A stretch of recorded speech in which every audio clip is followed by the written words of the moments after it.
to the Deputy President of the Senate, Barau Jibrim, as part of ongoing efforts to decentralize policing in Nigeria. The framework was presented on Thursday at the National Assembly in Abuja to Senator Jibrim, who also chairs the Senate Committee on the Review of the 1999 Constitution. According to a statement signed by the Special Advisor to the Deputy President of the Senate on Media and Publicity, Ismail Mudashir, the 75-page document was submitted on behalf of the IGP by Professor Olu Ogunshakin, who chairs the committee set up by Nigerian Police Force to examine modalities for the creation of state police. The IGP said the report reflects the considered views, professional insights, and strategic recommendations of the force, derived from extensive consultations and a careful assessment of the operational, legal, and administrative implications of instituting the state police in Nigeria. The Academic Staff Union of Universities, ASU, has issued a 4-day ultimatum to the federal government to immediately implement the newly approved salary structure for university lecturers across the country. The president of ASU, Professor Christopher Piwuna, disclosed this while delivering a speech in Bauchi State. Recall that an agreement on the new salary structure was reached in December 2025, and implementation was scheduled to take effect from January 2026. Professor Piwuna stated that the ultimatum takes effect from Thursday, stressing that the federal government must act swiftly and commence payment on the new salary arrangement, which was approved after prolonged negotiation between both parties. Vice President Kashim Shettima has charged members of the National Council on Skills, NCS, to ensure that made in Nigeria products and services attain and sustain world-class standards as part of efforts to drive the country's industrialization agenda.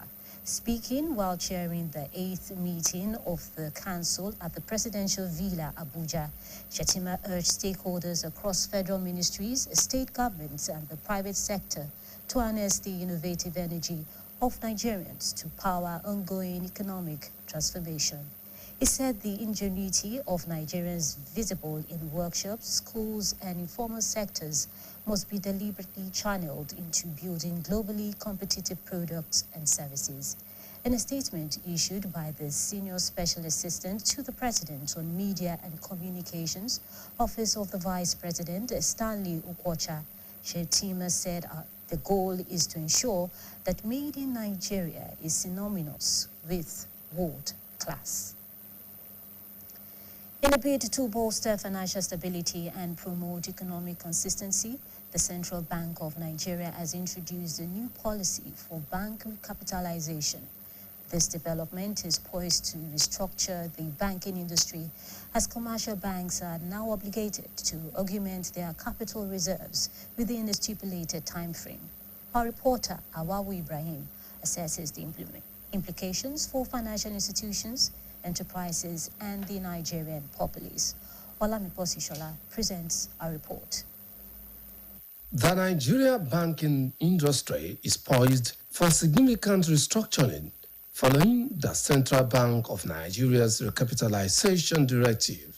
The policy demands banks to markedly increase their capital reserves, an initiative aimed at developing more robust financial institutions that can sustain large-scale economic operations. The term recapitalization denotes the enhancement of a bank's financial stability via an increase in its capital reserves. A financial expert, Mr. Tuji Adekweju, notes that the policy is crafted to bolster banks' resilience to economic shocks, fund substantial projects, and compete globally. If we consider the fact that most of the revenue of banks or financial institutions come from lending, because they lend out money, they take interest. That is where the bulk of their profits is expected to come from. So the bigger the cake, the better or the greater the number of the sharers, so to speak. While the policy is broadly perceived as a positive step for long economic growth, it may lead to merger and acquisition, particularly among smaller banks that may encounter difficulties in meeting the new capital standards. Mr. Adekweju noted that due to the evaluation of the naira, 50 billion naira is no longer a substantial amount for banks, especially when it comes to financing development and commercial activities. I said earlier on, it's making more funds available for the banks or financial institutions to give out to investors, to manufacturers, to even agripreneurs. So when there's more money to give out, it will boost trade and business. And at the end of the day, I think the economy will be better off. According to experts, the policy's success will hinge on effective implementation of banks' adaptability to the new financial requirements. The Central Council of Ibadan Indigenes, CCII, has requested for stronger collaboration with the Broadcasting Corporation of Oyo State, BCOS. This is to enhance the promotion of cultural heritage and activities lined up for the 2026 Ibadan Cultural Festival. This formed the highlight of a courtesy visit by the members of the festival committee to the corporation. Our reporter, Adiola Oladele, reports.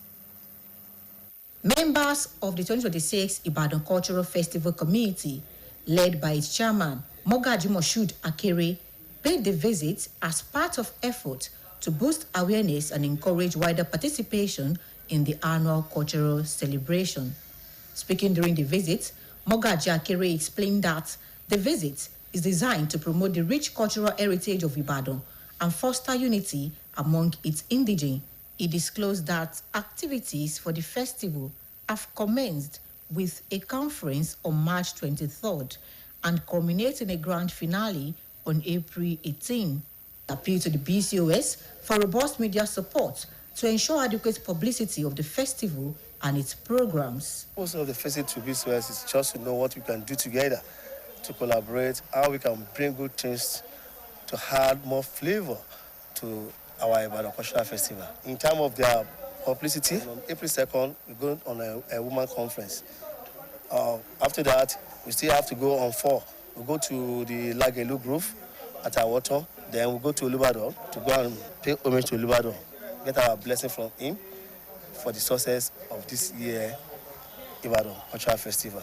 Responding, the chairman of the BCOS, Chief Mrs. Dotun Laiton, represented by the Director of Programs, Mrs. Bumi Babanumi, commended the committee for its commitment to preserving Ibadan's cultural heritage. She assured the delegation of the corporation's readiness to provide extensive coverage for the festival. People really need to understand what a culture really is, the kind of culture that we have and that we still have to take to mind and follow. A lot of people don't know what the way of life, the dressing, what we put on. It's a good thing that this program is coming up.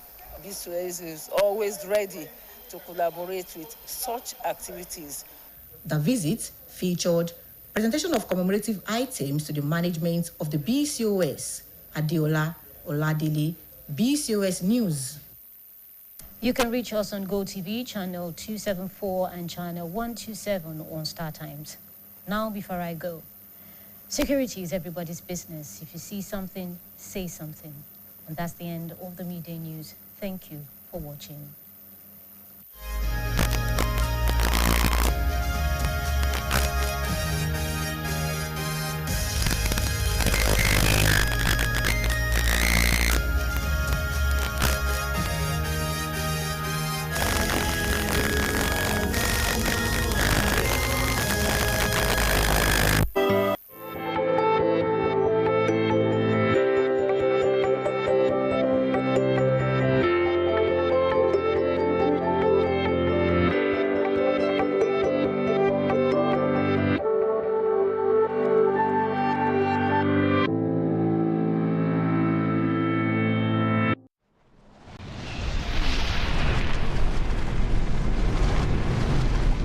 èyí àrà. Mo tún gbé dé èyí yàtọ̀ títún tí mo tún gbé dé.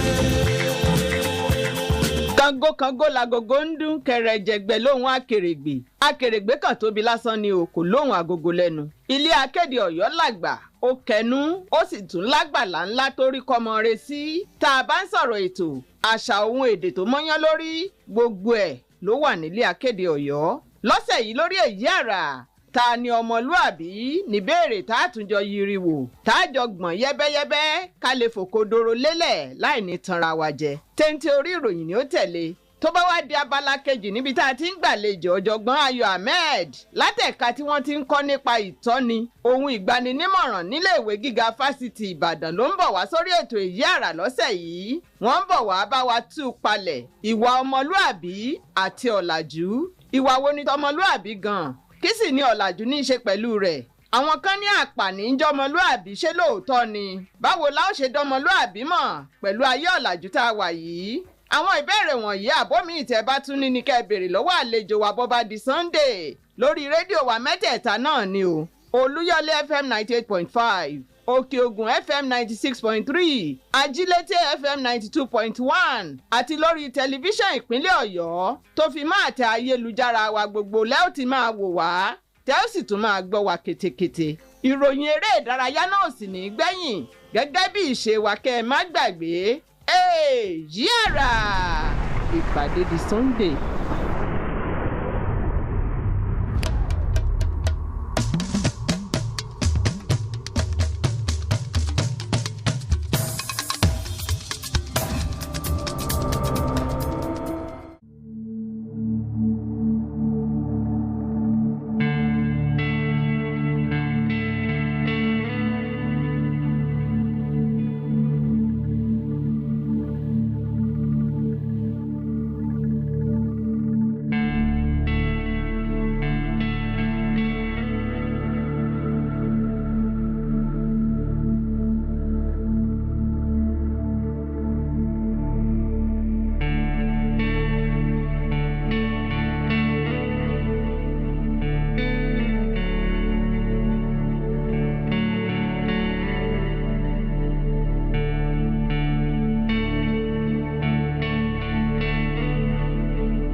Káàsán a kú iṣẹ́ látàárọ̀. Ìròyìn ọjọ́ kan rí ni mo mú wá fún yín. Bùnmi Elégbèdé lórúkọ tèmi. Ọ̀gá àgbà ọlọ́pàá lórílẹ̀‐èdè yìí Túnjí Dísù ti gbé àkọọ́lẹ̀ ìlànà fún ìdásílẹ̀ iléeṣẹ́ ọlọ́pàá ìpínlẹ̀ kalẹ̀ fún igbákejì olórí ilé aṣòfin àgbà Barau Jibrin gẹ́gẹ́ bí ara yan tó ń lọ lọ́wọ́ láti ṣàtúpalẹ̀ iléeṣẹ́ ọlọ́pàá lórílẹ̀‐èdè yìí.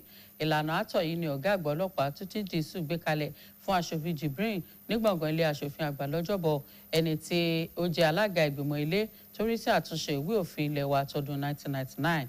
Àtẹ̀jáde tolùdámọ̀ràn pàtàkì fún igbákejì olórí Ismail Mudashir fi síta jẹ́ kó di mímọ̀ pé àkọọ́lẹ̀ ìlànà àtọ̀ náà olójú ewé 75 ní ọ̀jọ̀gbọ́n Olú Ògúnṣakín gbé kalẹ̀ lórúkọ ọ̀gá àgbà Ọlátúnjí Dìísù, ẹni tí iléeṣẹ́ ọlọ́pàá gbé kalẹ̀ láti ṣe adarí ìgbìmọ̀ tí yóò rí sí ọ̀nà tí ìdásílẹ̀ iléeṣẹ́ ọlọ́pàá náà yóò fi dòun. Bákan náà ni ọ̀gá àgbà ọlọ́pàá náà ṣàlàyé wà ní ìbámu pẹ̀lú bí wọ́n ti ń ṣe láwùjọ àgbáyé gẹ́gẹ́ bí àyàn láti mú ìgbélárugẹ bá àwọn iléeṣẹ́ lórílẹ̀‐èdè yìí. Igbákejì ààrẹ ṣàlàyé ọ̀rọ̀ yìí níbi ìpàdé àwọn ẹlẹ́kajẹ̀ka tọ́rọ̀ kàn láwọn iléeṣẹ́ ìjọba àpapọ̀, àwọn iléeṣẹ́ ìjọba ìpínlẹ̀ àti àwọn iléeṣẹ́ ẹ̀ka ìdáni láti ṣe àkójọpọ̀ ojú inú yìí fún àyàn láti ró àtúntò ọrọ̀ ajé ilẹ̀ Nàìjíríà lágbára. Nínú àtẹ̀jáde tí olùdámọ̀ràn pàtàkì fétò ìròyìn àti ìbáraẹnisọ̀rọ̀ fún igbákejì ààrẹ Stanley tá à ń pèsè lábẹ́lé lórílẹ̀‐èdè yìí. Nínú ìlàkàkà láti jẹ́ kí ètò ìnáwó kó fẹsẹ̀ múlẹ̀ kí ìdúró sì wà fún ètò ọrọ̀ ajé ilẹ̀ yìí, ilé ìfowópamọ́ àpapọ̀ ilẹ̀ yìí ti ṣiṣọ́ lójú ètò tuntun kan fún àwọn ilé ìfowópamọ́ nílẹ̀ yìí láti ró wọn lágbára sí i. Ìgbésẹ̀ náà ni láti ṣe àtúntò sí ẹ̀ka àwọn ilé ìfowópamọ́ pẹ̀lú àlàkalẹ̀ fún àwọn ilé ìfowópamọ́ olókoòwò láti ṣàfikún àwọn owó tó wà nípamọ́ lọ́dọ̀ wọn láàárín àsìkò tí wọ́n gbé kalẹ̀.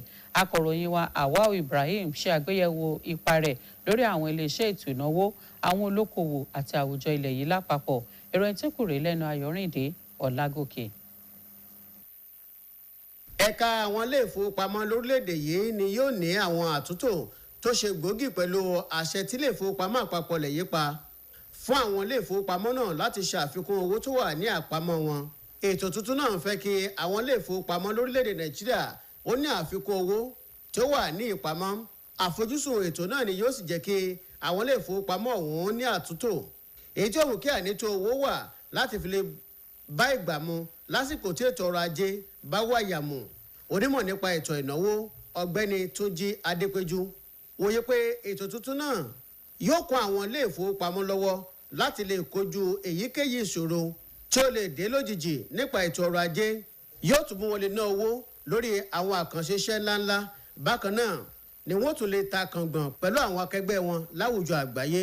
Kí ni nǹkan tó ń fẹ́ fààyàn ń bẹ̀ náà ni pé kí àwọn ilé ìfowópamọ́ wa kí ẹsẹ̀ wọn kó múlẹ̀ dáadáa, kan jẹ́ àwọn tí wọ́n pé wọ́n máa dúró gidigba tí ò ní sí bẹ̀rù fún àwọn tó ń fowópamọ́ síbẹ̀ pé bóyá wọ́n lè kú àbí wọ́n lè kó gbà wọlé. Eléyìí dáa nítorí pé pẹ̀lú bí ètò ọrọ̀ ajé ṣe ń lọ sókè, òun náà ni ó yẹ kí àwọn ilé ìfowópamọ́ káwọn náà ní ẹ̀fọn lẹ́ẹ̀kan náà wọn tó pọ́n á lè fi máa ṣe àtìlẹ́yìn fún àwọn oníbàárà wọn.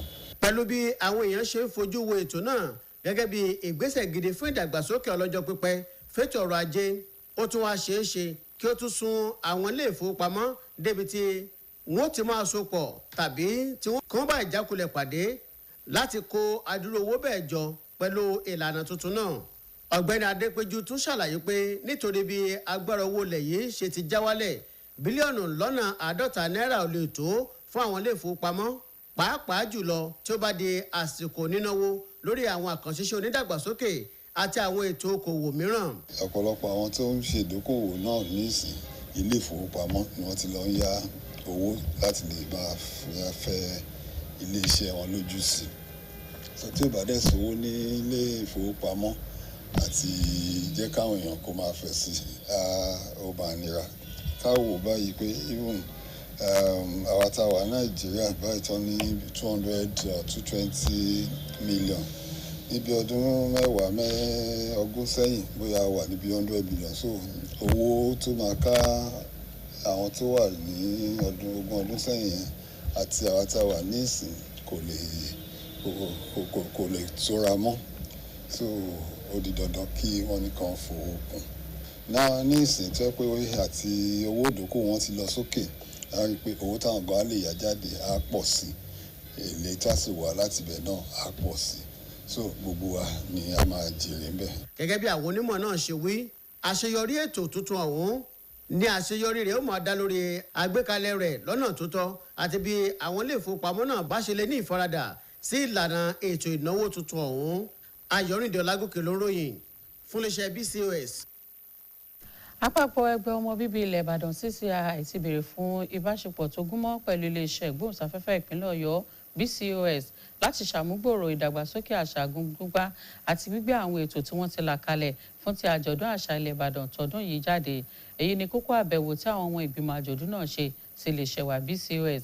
Akọ̀ròyìn wa Adéọlá Ọládélé ṣàkójọpọ̀ ìròyìn náà. Ẹgbẹ́ àbọ̀ lẹ́nu Títílọpẹ́ Bóyèdé. Àwọn ọmọ ìgbìmọ̀ àjọ̀dún àṣà tilẹ̀ Ìbàdàn tí alága rẹ̀ Mọ́gàjí Moshood Akérèléwájú ṣe àbẹ̀wò sí iléeṣẹ́ wa BCOS gẹ́gẹ́ bí ara yan láti ṣètò ìpolongo àti láti lè jẹ́ kí àwọn èèyàn kópa nínú àjọ̀dún àṣà ọlọ́dọọdún náà. Nígbà tó ń sọ̀rọ̀, Mọ́gàjí Akérè ṣàlàyé pé àjọ̀dún yìí ni wọ́n gbé kalẹ̀ láti mú àgbéga bá àṣà àjogúnbá ilẹ̀ Ìbàdàn àti láti tún fọn rere ìṣọ̀kan láàrin àwọn ọmọ bíbí ilẹ̀ Ìbàdàn. Ó ṣiṣọ́ lójú ẹ̀ pé àwọn ọ̀kan-ò-jọ̀kan ètò tí wọ́n là kalẹ̀ fún àjọ̀dún náà ti gbéra sọ pẹ̀lú ìpàdé oníròyìn lọ́jọ́ 23 oṣù kẹta ọdún yìí tí àṣekágbá rẹ̀ yóò sì máa wáyé lọ́jọ́ 18 oṣù kẹrin ọdún yìí. Ó ké sí iléeṣẹ́ wa BCOS fún àtìlẹ́yìn nípa gbígbé àwọn ètò náà jáde láti rí dájú pé àwọn èèyàn mọ̀ nípa àjọ̀dún ọ̀hún tó fi mọ́ onírúurú ètò tí wọ́n ti là kalẹ̀. Lágbára náà kò ń ṣe pé nǹkan kan máa yàtọ̀ náà, bọ̀tí nǹkan tó máa yàtọ̀ ni pé kí gbọ́ngbọ́n kó bá wa kàn sí kó dùn tó yẹ pé gbogbo program ẹ̀ náà ló jẹ́ nǹkan tá a ti ń ṣe bọ̀. Nǹkan tá à ń fẹ́ ni pé ká láti fi àdùn sí kó dùn ju tàtẹ̀yìnwá lọ. Lágbára náà yóò sì dùn. Àwọn ètò wa tá à ń ṣe gẹ́gẹ́ bá a ṣe ń ṣe tẹ́lẹ̀ náà ni ní March 23rd tó sì kọjá yìí àti bẹ̀rẹ̀ pẹ̀lú Ìbàdàn conference àpéjọpọ̀ lórí àpérò lórí ọ̀rọ̀ Ìbàdàn àná èní àti bó ṣe máa rí lọ́la. Nígbà tó ń fèsì, alága iléeṣẹ́ wa níhìn Olóyè Dọ̀tun Aya Ọláìtàn, ẹni tí olùdarí lẹ́ka ètò níléeṣẹ́ wa Bùnmi Aya Babánùmí ṣojú fún, gbóṣùbàràǹdẹ̀ fún ìgbìmọ̀ náà fún ìfaraẹnijìn rẹ̀ láti dáàbò bo àṣà àti ìṣe ilẹ̀ Ìbàdàn. Ó fi dá ikọ̀ náà lójú pé iléeṣẹ́ ìgbóhùnsáfẹ́fẹ́ ìpínlẹ̀ Ọ̀yọ́ ti ṣetán o láti fọwọ́sowọ́pọ̀ nínú gbígbé àwọn ètò gbogbo tó ní ṣe pẹ̀lú àjọ̀dún ọ̀hún. Mi rò pé nǹkan tó dáa ni wọ́n ti ń ṣe irú ètò báyìí tipẹ́tipẹ́. Mo dẹ̀ mọ̀ pé nǹkan tó dáa nítorí a gbọ́dọ̀ máa gbé àṣà wa lárugẹ, a gbọ́dọ̀ jẹ́ kí àṣà wa parun. Nígbà tí wọ́n dẹ̀ ti wá tí wọ́n fẹ́ kí a jọ ní àjọṣepọ̀ pẹ̀lú àwọn ìgbìmọ̀ tí wọ́n gbé kalẹ̀ láti mójútó ọtí ọdún yìí. Iléeṣẹ́ wa náà BCOS náà àwa náà ṣetán láti bá wọn jọ ṣiṣẹ́ papọ̀. Lára ohun tó wáyé níbi ètò náà ni gbígbé ẹ̀bùn fún ìgbìmọ̀ aláṣẹ iléeṣẹ́ BCOS Títílọpẹ́